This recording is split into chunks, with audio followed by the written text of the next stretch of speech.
Good evening and welcome. I'm your host, Mr Addams.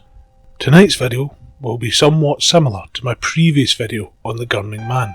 Go give it a watch if you haven't already. It's based in my home city of Glasgow. But rather than discussing ghost sightings, tonight we go on the hunt for a vampire.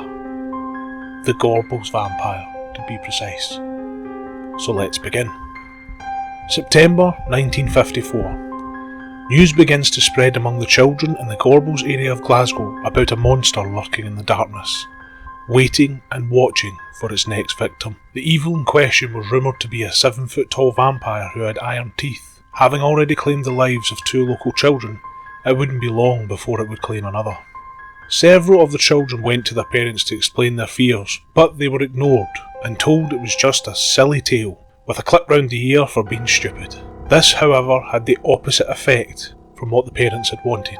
Rather than put to bed the so-called silly tale, fear began to spread further among the children. Something had to be done. The adults wouldn't do anything, so it would be up to them to protect themselves from this beast. His lair was said to be the southern necropolis, an ancient graveyard in the area. Kids would regularly play here and had nicknamed it the Gravy.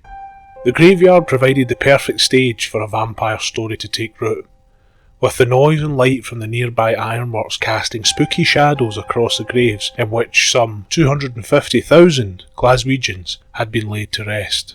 The stage was set for a battle. The Gorbals Vampire versus the Gorbals children. Hundreds headed to the Gravy in search for the monster, knowing it was down to them to kill the beast. For 3 nights the children came to the city of the dead.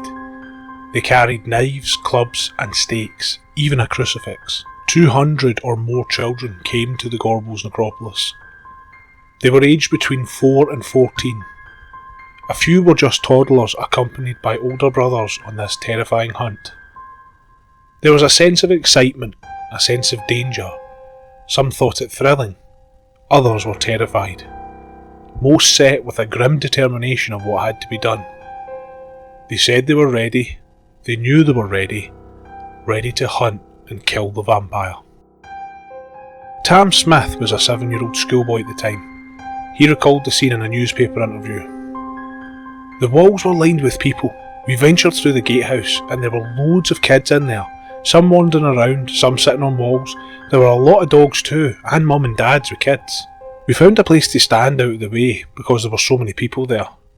I think the whole of the Gorbals was in that graveyard. It's hard to put an estimate on the number of people. Ronnie Saunderson was an 8-year-old from the Gorbals when the vampire story first spread through the city. It all started in the playground.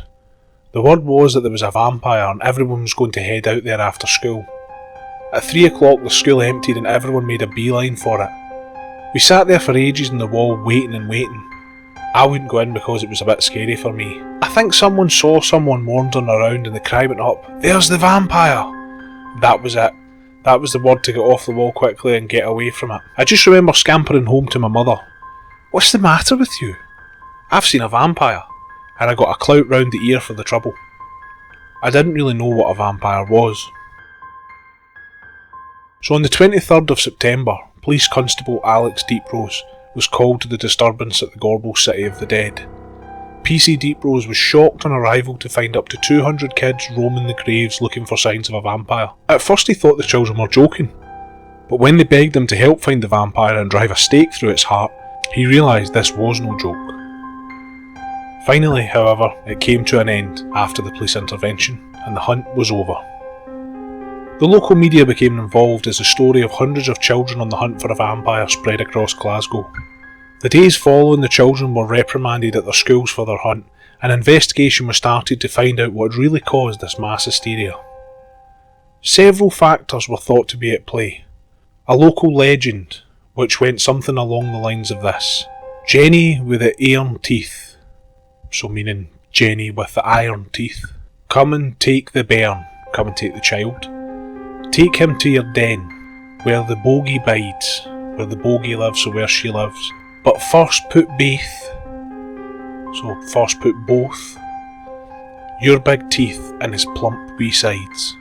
As well as this, An iron-toothed monster also appears in the Old Testament book of Daniel, in which the prophet dreams of 4 beasts. Behold, a 4th beast, dreadful and terrible, and strong exceedingly, and it had great iron teeth. As the Gorbals had significant Protestant, Catholic and Jewish populations, it's possible that a child could have heard about this monster at church or synagogue and told their friends.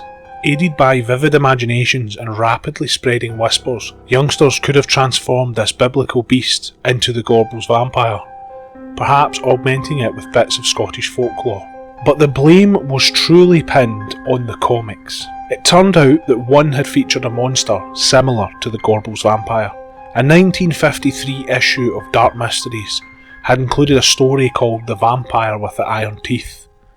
A strange coalition formed to campaign against the comics, composed of teachers, Christians and, keen to limit the influence of American culture, communists. A debate took place in the House of Commons, in which the Gorbals Labour MP Alice Cullen played a prominent role. So was it the fault of the comics? Well, it might seem obvious that comics portraying iron-fanged vampires could spark hysteria about such creatures, but a close examination of the facts suggests this wasn't the case in the Gorbals. There was no evidence that any of the Glasgow vampire hunters had ever glimpsed on an American comic, and some seemed to have only the vaguest notion of what vampires were. One of the boys that day, Bob Hamilton, admitted he had no idea what a vampire was, saying, "Nobody knew we needed stakes. We didn't have Christopher Lee to explain you had to put a stake through the heart to kill him. We were just going to cut the head off, end of story. Didn't know what we'd done if we'd met one." From what I've read, no one actually claimed to have seen the vampire for real. There was in fact no missing or murdered children in the area at this time, so it does seem the case that a child has started the rumour after possibly seeing a comic about it, and like everything, growing arms and legs, mixed with some local legends and the location of this old huge creepy cemetery, and you have the perfect mix for a vampire tale. Will this be the last we ever hear of the Gorbals Vampire? Only time will tell. I've been your host, Mr Addams. Until next time, good night.